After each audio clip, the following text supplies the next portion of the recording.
Hello everyone, good morning. Welcome back to my channel. कैसे हैं आप सभी? आई होप आप सभी बहुत अच्छे होंगे। तो जी, संडे के दिन का ये वीडियो है, कल का वीडियो है, सुबह का ये टाइम है और अभी सुबह के 9 बज गए होंगे। आज का वीडियो थोड़ा लेट स्टार्ट हो रहा है क्योंकि संडे का दिन था, सबका ऑफ था, तो आराम से ही उठना हुआ और आराम आराम से ही घर के काम शुरू होंगे। आज मैंने सुबह-सुबह झाड़ू वगैरह इसलिए भी नहीं लगाई अपने बेडरूम की, क्योंकि आज मुझे अपने बेडरूम की डीप क्लीनिंग करनी है। तो आज सबसे पहले तो मैं इस रूम का ये बेड अपना साफ़ करने वाली हूँ। जैसे कि आपको पता है, आजकल हर किसी के घरों में दिवाली की साफ़-सफ़ाई ज़ोरों-शोरों से चल रही है। तो मेरा भी वही हाल है, बहुत ज़्यादा थकी हुई हूँ काम कर के, क्योंकि डेली कुछ ना कुछ दिवाली की क्लीनिंग चल रही है, जिसकी वजह से कि बहुत ज़्यादा थकान फ़ील हो रही है। बैक पेन इतना ज़्यादा है ना, क्योंकि सामान इधर से उधर उठाओ, फिर इतना सफाई करो, तो बॉडी बहुत ज़्यादा थक चुकी है। ख़ैर चलिए, क्या कर सकते हैं, काम तो सारे ख़त्म करने हैं। मेरा ये टारगेट है कि मैं करवा चौथ से पहले अपने पूरे घर की साफ़-सफाई कर लूँ, क्योंकि उसके बाद ज़्यादा टाइम नहीं रहता है। उसके बाद फिर एकदम से दिवाली आ ही जाती है, तो इसीलिए कोशिश में यही लगी हूँ कि करवा चौथ तक सारी साफ़-सफाई मेरी कंप्लीट हो जाए। तो जैसे कि आप सबके साथ शेयर करा मैंने कि मैंने अपने मंदिर वाले रूम की साफ़-सफ़ाई कर दी थी।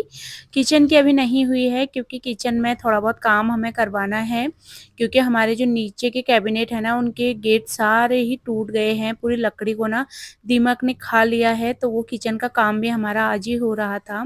तो किचन की सफ़ाई बाद में करूँगी। और यहाँ पे मुझे बड़ी हँसी आ रही थी, क्योंकि अक्रिस ना सुबह से मेरे पीछे पड़ा है, मम्मा चलो हम घर की सफ़ाई करते हैं। ये देखिए, कपड़ा लेके बैठा है कि इस तरीके से अपना फेस कवर करूँगा साफ-सफाई करने के लिए। तो मुझे बहुत हँसी आ रही थी, सुबह से जब से वो उठा है ना, तब से यही बोल रहा है, मम्मा हम घर की सफाई करेंगे, मैं आपकी हेल्प करूँगा। मेरी बेटी को भी बहुत ज़्यादा था मेरी हेल्प कराने का, पर संडे था वैसे तो, पर उसका एग्ज़ाम था नेक्स्ट डे मॉर्निंग में, यानी कि मंडे आज का दिन, तो वो ट्यूशन चली गई थी। और आपको नीचे दिख रहा होगा ना, हमारा नीचे का कैबिनेट आप देख सकते हैं, पूरा उसका गेट निकल गया है अलग। पूरी जो लकड़ी है ना, वो दीमक ने पूरी खा ली है और सारी जो गेट था, वो दरवाज़ा पूरा निकल गया सुबह-सुबह ही। आज संडे था, मेरे हस्बैंड की भी आज छुट्टी थी, तो सबसे पहले तो यहाँ पे मैं नाश्ते की तैयारी कर लूँगी, क्योंकि बेटी ट्यूशन जाएगी, मतलब वो अभी नाश्ता ही कर रही थी। दिया-बाती वगैरह उसने कर ली थी, क्योंकि उसको ट्यूशन जाना था, वो सुबह ही अपना नहा धो के तैयार हो गई थी, तो दिया-बाती उसने कर ली थी। मुझे क्योंकि आज टाइम लगने वाला था काम करने में, बेडरूम की सफाई करनी है, डबल बेड साफ़ करना है, तो बहुत ज़्यादा मेहनत लगने वाली है। तो सोचा सबसे पहले यहाँ पे नाश्ते का काम निपटा लेते हैं। तो मैंने जियो मार्ट से यहाँ पे ब्रेड मँगा लिया था 1 पैकेट, क्योंकि आधा पैकेट ब्रेड घर पे था और सबसे ईज़ी तरीका लगता है फिर ये नाश्ता बनाने का, जल्दी बन जाता है ब्रेड वग़ैरह, क्योंकि इतना टाइम था नहीं मेरे पास कि मैं कुछ पराठे वग़ैरह या फिर रोटी-सब्ज़ी बनाऊँ। और मेरे घर में नाश्ते में रोटी-सब्ज़ी अगर सब घर पे होते हैं ना, तो खाना मतलब कम पसंद करते हैं। तो ऐसे ही कोई शॉर्टकट सा नाश्ता हम कर लेते हैं। तो यहाँ पे मैंने ब्रेड का 1 पैकेट मँगा लिया था, ब्राउन ब्रेड, और आधा पैकेट ब्रेड का ना फ्रिज में रखा हुआ था। तो 2 पैकेट ब्रेड हमारे सबके लिए आराम से हो जाएँगे। सबसे पहले मैंने यहाँ पे चाय चढ़ा दी है, चाय पकेगी, क्योंकि बेटी को ट्यूशन जाना था, तो फटाफट से उसको नाश्ता मैं कराऊँगी, उसके बाद वो ट्यूशन जाएगी। तो जब बच्चों के एग्ज़ाम्स टाइम होता है ना, तो मेरी बेटी जहाँ ट्यूशन पढ़ती है, तो वो सर संडे भी पढ़ा देते हैं, जब बच्चों का एग्ज़ाम्स वगैरह का टाइम होता है, तो 1.5 से 2 घंटे का वो ट्यूशन पढ़ेगी। तब तक मैं भी अपने घर के काम करूँगी। उसका भी बहुत मन था मेरी हेल्प कराने का। मुझे बोल रही थी, मम्मा आप ना मुझे भी रुकना, मैं भी आपकी हेल्प कराऊँगी। क्योंकि जब मैंने अपने दूसरे वाले रूम की सफाई करी थी ना, तो मेरे दोनों बच्चों ने बहुत मेरी हेल्प करी थी। और सच में बच्चों से छोटी-मोटी सी भी अगर आप हेल्प ले लेते हैं ना, तो बहुत ज़्यादा काम आसान हो जाते हैं, बच्चे भी बहुत हेल्प करा देते हैं। सबसे पहले तो यहाँ पे हम नाश्ते की तैयारी कर लेंगे, तो यहाँ पे मैंने ब्रेड ले लिए हैं और अपना नॉन स्टिक तवा ले लिया है, और तवे पे घी मैंने अच्छे से लगा लिया था, और बस इनको हम क्रंची होने तक सेक लेंगे। वैसे मेरे पास टोस्टर भी है, पर टोस्टर से ज़्यादा मुझे ऐसे ही सेके हुए ब्रेड ज़्यादा अच्छे लगते हैं। टोस्टर में ना एक तो बीच में से ब्रेड थोड़ा-सा टूट सा जाता है, बाकी इस तरीके से हम ज़्यादा क्रिस्पी बना सकते हैं पूरे अच्छे से, अपने हिसाब से जितना हमें क्रिस्प रखना है ब्रेड को, तो मैं ऐसे ही सेक लेती हूँ। फिर टोस्टर संभाला होता है, उसको निकालो, फिर उसमें मुझे बहुत ज़्यादा आलस आता है, तो क्यों ना फटाफट से तवा निकाला और ब्रेड को अच्छे से तवे पे ही इस तरीके से मैं सेक लेती हूँ। बहुत ज़्यादा क्रिस्पी जो एकदम थोड़ा जल से जाते हैं ना, वैसे ब्रेड बच्चों को नहीं पसंद है, तो बच्चों को ऐसे ही पसंद है। बच्चों के पापा को मैंने नाश्ता करने के लिए बिठा दिया था। मैंने कहा आप लोग बैठो। चाय भी मेरी पक चुकी थी, तो ब्रेड के साथ मेरे घर में सभी लोगों को चाय पसंद है, दूध वाली चाय, चीनी डाल के। वैसे तो मैं चीनी वाली चाय नहीं पीती हूँ, पर ब्रेड के साथ फीकी चाय अच्छी नहीं लगती, तो मैंने सबके लिए ही चीनी वाली चाय बना दी थी, साथ में गरमा-गरम ब्रेड। तो यही हमारा आज का नाश्ता होगा। आज हस्बैंड जी भी घर पे हैं, तो वो भी किचन के काम में लगेंगे। फिर उन्होंने जो मतलब लकड़ी वगैरह का काम करते हैं, जो कारपेंटर भैया होते हैं, उनको भी बुलाया था। तो उनके आने से पहले हमें सारा काम अपना किचन का फ्री करना था, किचन को थोड़ा फ्री करना था, तो उस काम में फिर हस्बैंड जी लगेंगे। तो जब सब लोग घर पे होते हैं ना, तो बहुत अच्छा लगता है। पर मैं हस्बैंड को बोल ही रही थी, मैंने कहा आज आपका ऑफ है और आज के दिन मैं आपको अच्छे-अच्छे पकवान बना के खिलाती। पर वही है, साफ-सफाई में लगे थे, तो कुछ खाना बनाने का भी टाइम नहीं हो पाया। ख़ैर चलिए कोई बात नहीं है, ऐसा नहीं है, मतलब सब लोग मिल-जुल के ही करते हैं ना, तो काम आसान हो जाते हैं। बेडरूम की सफाई की ज़िम्मेदारी मेरी है, हस्बैंड किचन का काम करवाएँगे, क्योंकि किचन का काम करवाना है, तो कई चीज़ लानी पड़ती हैं, सामान वग़ैरह, तो आना-जाना मार्केट ये सब हो जाता है। तो अपने-अपने काम पे लगेंगे, सबसे पहले सबकी पेट पूजा, उसके बाद हमारा साफ-सफाई का काम शुरू होता है। नाश्ता वगैरह करने के बाद सीधा मैं आती हूँ किचन में। जो भी बर्तन थे थोड़ा-सा हमारे नाश्ते के, इनको मैं हाथ के हाथ निकाल भी दूँगी, क्योंकि फिर बर्तनों का ना ढेर लग जाता है और फिर काम भी कराएँगे किचन में, तो इसलिए सिंक वगैरह सब मैं खाली करूँगी।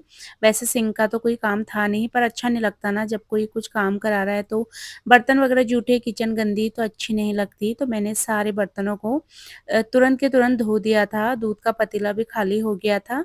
दूध को मैंने लोटे में पलट के बस पतीला भी वॉश कर लिया है। अब मैं आ गई हूँ अपना बेडरूम में। अब मुझे लगने वाला है इस काम में कम से कम 3 से 4 घंटे आराम से लगेंगे। सारे ब्लैंकेट, बिस्तर वग़ैरह सब कुछ भरा हुआ है इसमें। ब्लैंकेट भी मेरे पास कम से कम 5 से 6 होंगे। आधे ब्लैंकेट तो मैं अपने ससुराल लेके चली गई हूँ, तब थोड़ा कम हो गए हैं। नहीं तो ब्लैंकेट वग़ैरह का मुझे, मेरे हस्बैंड को बहुत ज़्यादा शौक है कलेक्ट करने का। तो हर विंटर्स में हम कुछ ना कुछ ब्लैंकेट खरीद ही लेते हैं। तो बहुत सारे थे और ये हस्बैंड का सामान था इसमें, उनका मतलब डॉक्यूमेंट्स वगैरह पता नहीं क्या-क्या रखे हुए थे। जब हस्बैंड ने अपने मेडिकल लाइन की पढ़ाई करी थी, उसके बहुत सारे बुक्स वगैरह थी, तो वही अभी हस्बैंड अपने पुराने दिन ताज़ा कर रहे थे। मैंने उनको यही बोला इसमें जो-जो चीज़ आपको चाहिए वो रखो, बाकी सब हटाओ। तो ना हस्बैंड बोल रहे थे कि मैं बुक वगैरह अपनी नहीं फेंक सकता है यार, ये बुक्स पढ़-पढ़ के मैं आज आज मैं यहाँ तक पहुँचा हूँ, तो मेरी बुक को रहने दे, इनको मत फेंकना। मैंने कहा नहीं, बुक मत फेंको, बाकी कई चीज़ें होती हैं ना जो हमारे काम की नहीं होती है। और ये बैग जिसमें रखा था, वो बैग भी ना बिल्कुल पुराना हो गया था, फट गया था इधर-उधर से, बस ऐसे ही इतने टाइम से मैंने रखा हुआ था। तो बेड ना बिल्कुल ऐसा मतलब सामान से भरा हुआ भी था। कई चीज़ें निकल जाती हैं ऐसी जो कि हमें नहीं चाहिए होती हैं, वो चीज़ें हटा दो तो थोड़ा-सा स्पेस बनता है। और हर बार ऐसा होता है, जब भी हम साफ-सफाई करते हैं ना, कुछ ना कुछ चीज़ें ऐसे निकल ही आती हैं जो हमें नहीं चाहिए होती हैं। तो मेरे पास एक कमेंट भी आया था कि दीदी आप दिवाली की सफाई के साथ ही साथ जो चीज़ें आपको नहीं चाहिए होती हैं, वो चीज़ें हमें दिखाया करो। तो मैंने कहा चलो दिखाती हूँ। जैसे मैं क्या करती हूँ ना, कुछ चीज़ें ऐसी होती हैं जो किसी काम की नहीं होती, तो उनको तो मैं बिल्कुल ही हटा देती हूँ। और अभी भी मैंने जितनी सफाई करी है ना, मैं मेरे घर में मतलब इतना ज़्यादा ढेर लग गया है। जब मैंने अपने मंदिर वाले रूम की सफाई करी थी, बहुत सारे कार्डबोर्ड वगैरह थे जो मैंने हटाए हैं। इतना सारा कूड़ा इकट्ठा हो गया था उस दिन भी। और अभी जब मैंने ये वाला बेड साफ करा, तो इसमें 1-2 पिल्लो ऐसे थे जो कि पहले-पहले ना ये ऐसे ही बने हुए थे, जैसे हम लोग पहाड़ी हैं, तो हमारे उसमें क्या करते हैं ना, बच्चों के छोटे कपड़े वगैरह होते हैं, उनका पिल्लो बना देते हैं। तो ये पहले से ही रखे हुए हैं, जब मेरे बच्चे छोटे थे, तो उनको मैं सारा रिजेक्ट करने वाली थी आज, क्योंकि वो पिल्लो किसी काम के आते हैं नहीं, खाली ऐसे ही रखे हुए थे मैंने।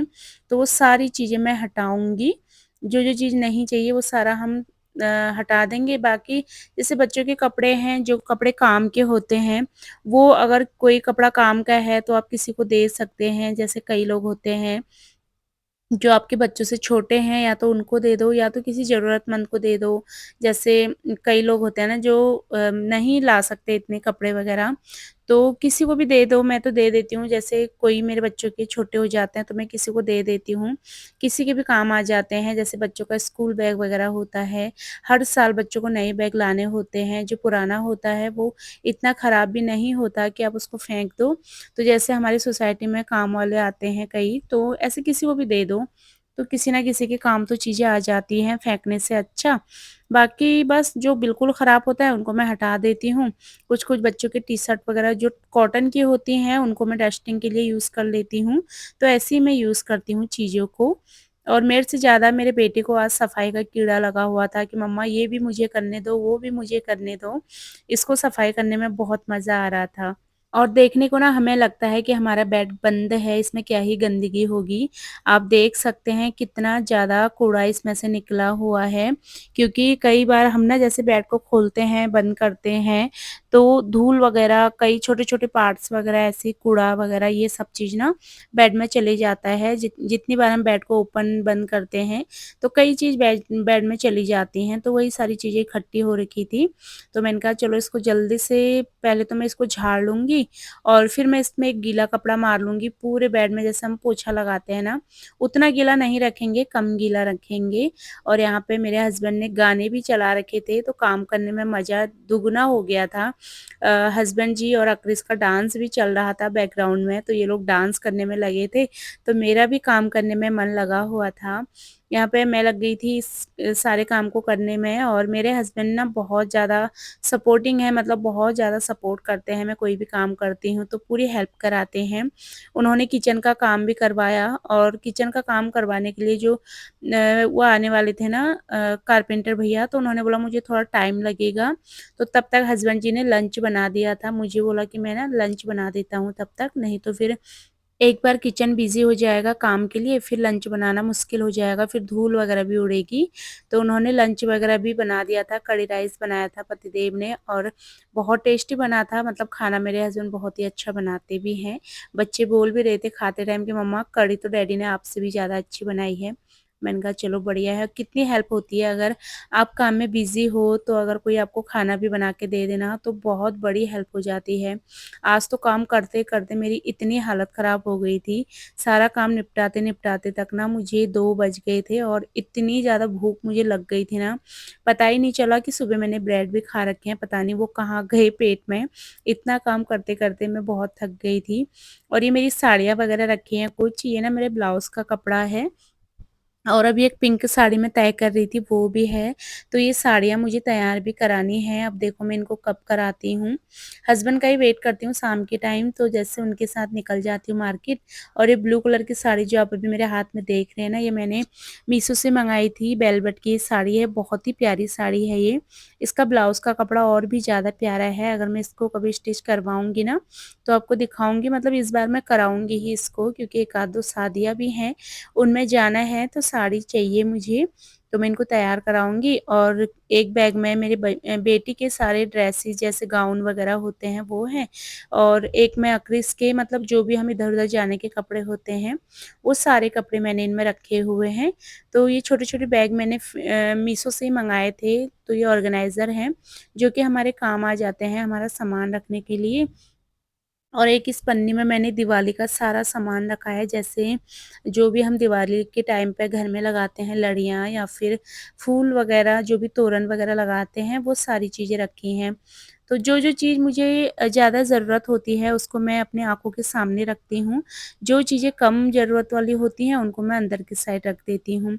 इस साइड भी बिस्तर ही रखा हुआ है, क्योंकि देहरादून में सर्दी बहुत ज़्यादा होती है, तो यहाँ पे बिस्तर वगैरह ठीक-ठाक चाहिए होता है, क्योंकि ठंड बहुत ज़्यादा होती है, और फैमिली है, और कभी कोई आ गया, कभी कुछ हो गया, तो घर में चीज़ें ना चाहिए ही होती हैं। यहाँ पे मैंने इसके नीचे भी एक बेडशीट बिछा रखी है, और इससे क्या होता है ना, जो भी कूड़ा होता है वो कपड़े में आ जाता है, नीचे बेड की प्लाई फिर गंदी नहीं होती।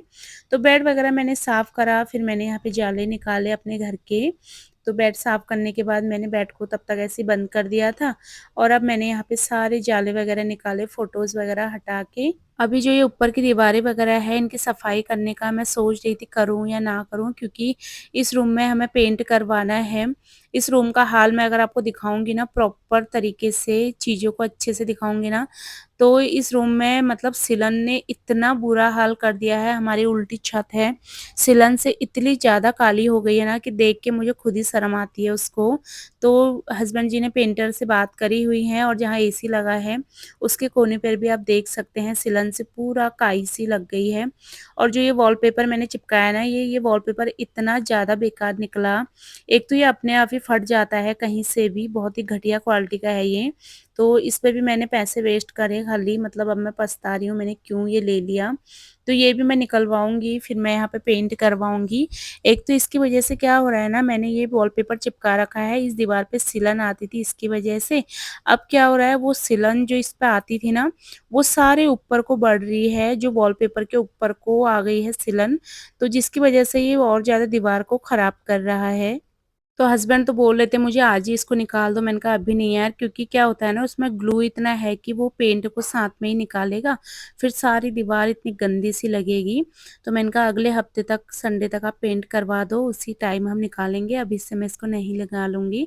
तो इस बार हम वाटर प्रूफिंग करवा लेंगे, पेंट जो आता है वाटर प्रूफिंग वाला वो करवा लेंगे, तो फिर ये सिलन वगैरह से शायद थोड़ा छुटकारा मिले। बाकी देखते हैं जब तक पेंट होता है। यहाँ पे जितने भी ब्लैंकेट्स थे सारी मैंने बाहर रख दी हैं। जब तक मैं इनको बाहर लाई तब तक मेरी बालकनी से धूप भी चली गई थी। तो अभी इनको ऐसे ही थोड़ा हवा दिखा देंगे, फिर मैं इनको कल वापस से धूप में रखूँगी। और इसी के साथ ही अपने आज की वीडियो को यहीं पे एंड करूँगी। ये था मेरा छोटा-सा वीडियो, मतलब वीडियो ठीक-ठाक बन गया है। किस तरीके से मैं अपने किराए के घर को मेंटेन करके रखती हूँ, वो मैं आप सबके साथ शेयर करते रहती हूँ, जो होपफुली आप सबको पसंद भी आती हैं। मैं आप सबसे मिलूँगी अपनी अगली नई वीडियो में, तब तक के लिए आप सभी लोग अपना ध्यान रखिए, खुश रहिए। Bye bye and take care.